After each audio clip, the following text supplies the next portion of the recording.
If you currently run top funnel acquisition for a DTC e-commerce brand and you are not doing all of these on top of Amazon and whatever else there is, stop wasting your money, stop wasting your time, stop trying to scale last click before you've fixed the spillover. This was one of the clearest cases I've ever seen. Definitely the clearest case I've ever been involved in where this product only cracked this type of scale because they were very good at everything we were not doing. So we were responsible for the initial interest and captured about 25% of that on the last click basis. They did the rest, and they did it really well.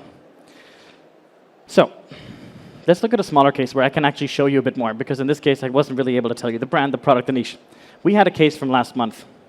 This case was it started relatively small. It was a beauty brand. It was not a VSL product, so it didn't have like a 30, 40-minute VSL. They were running standard content advertorials, 500 to 600 words. They were a brand, so they were not drop shipping. You can find them in stores. If you really look hard, they're relatively small. And they have about 30% recurring purchases. So everybody that buys, about a third buys again.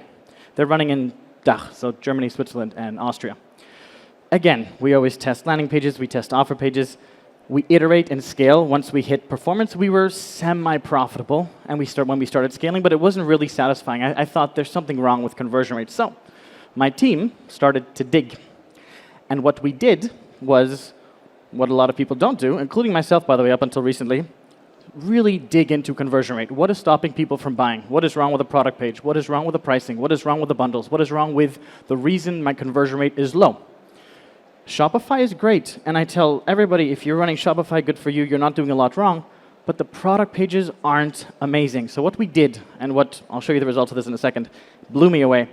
We took the Shopify offer page and we replaced it with an offer page that we built in Webflow, HTML, that linked directly to the Shopify Checkout. So essentially, we replaced the standard pages that everybody here knows and loves with a page that we built. The results are crazy. Let me first show you the original funnel. It's on the left, where you had an anti-aging cream. You guys know these type of pages. You've all seen them if you run e-commerce. This is nothing new. On the right, we took a new page. We built it. We shortened it. We had changed elements in it. The results are a whopping...